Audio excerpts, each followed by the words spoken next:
Nature is truly amazing.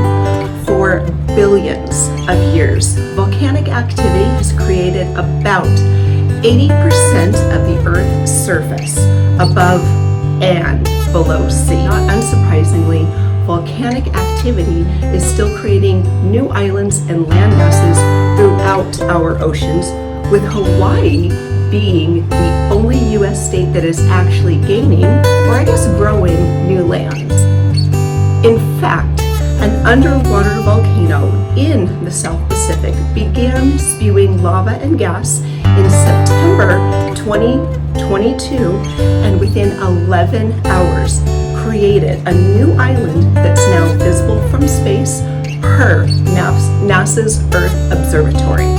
By September 19th, the island had risen about 50 feet above the water, measuring roughly 700 feet from north to south and 1,700 feet from east to west, according to estimates from the Tonga Geological Services. No word on whether this new island is fit for human habitation or has cases of delicious orange soda for inhabitants, such as the Wapane from this week's episode, 1990's Joe versus the Volcano. The volcano, located in the central Tonga Islands, about halfway between Australia and Hawaii, is on a seafloor ridge that has the world's highest density of underwater volcanoes.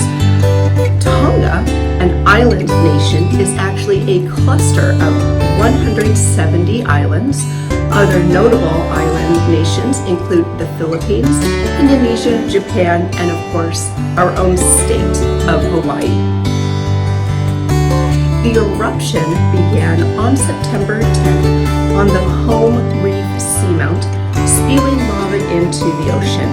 Rock fragments and ash from the eruption combined with the lava to form the island. After the initial eruption, the island quickly grew, reaching 1 acre on September 14th and 6 acres by September 20th.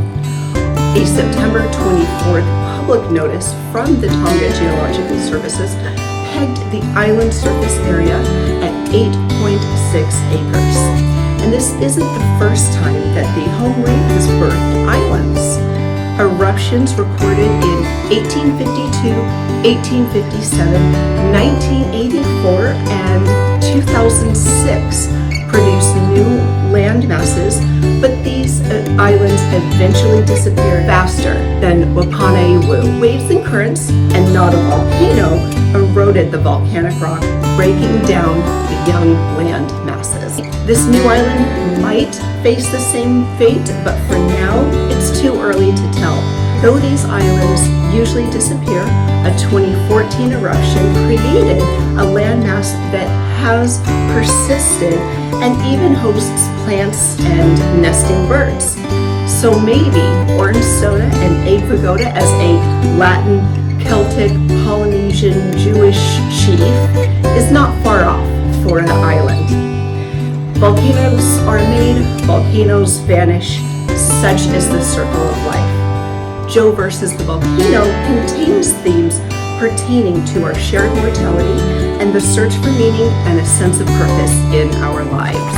When you're a working stiff, you don't have as much time to brood on these things unless you're facing an ungodly walk to a disgusting petroleum jelly factory or stuck on beltway traffic.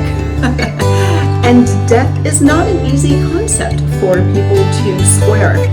We're put on this earth to do something, but we're often not sure of what that is. We worry about death and therefore don't fully enjoy the life we're given. When Joe learns of a brain cloud that will kill him in a few months, he snaps out of his hypochondria and life comes flooding in, along with 3 iterations of Negra. Now that Joe has found his courage, experienced life away from American Panoscope Petroleum Jelly Factory, and fallen in love and married Patricia, he should get a handle on his hypochondria through medical or psychological help. Because a new study from Sweden shows people who are diagnosed with hypochondria have an 84% increased risk of early death, living about 5 fewer years than people without the disorder. Talk about a self-fulfilling prophecy.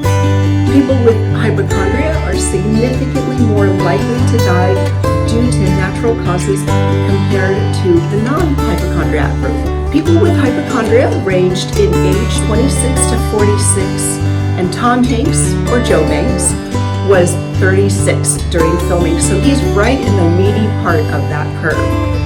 86% of people with hypochondria had at least one other psychiatric disorder, usually anxiety or depression, compared to about 20% of people in this study who didn't have hypochondria. We learn of Joe's past trauma when he worked as a firefighter, so this tracks for him. Forget about the brain cloud, the hypochondria will kill him first. In all honesty, Joe just needed to experience life away from overhead fluorescent lighting. We all do. He needed to get a new job that valued him and his talents. We all do. And he needed to experience the beauty of a full moon atop insanely large luggage in the South Pacific. I guess we all need to do that as well. So go ahead and crack open an orange soda on the subscribe button so you never miss anything. We appreciate our listeners, our viewers. New episodes of the Real Relationships podcast premiere every Thursday, and you can find us on Apple, Spotify, or wherever you get podcasts. We thank you for your support, and we will see you soon.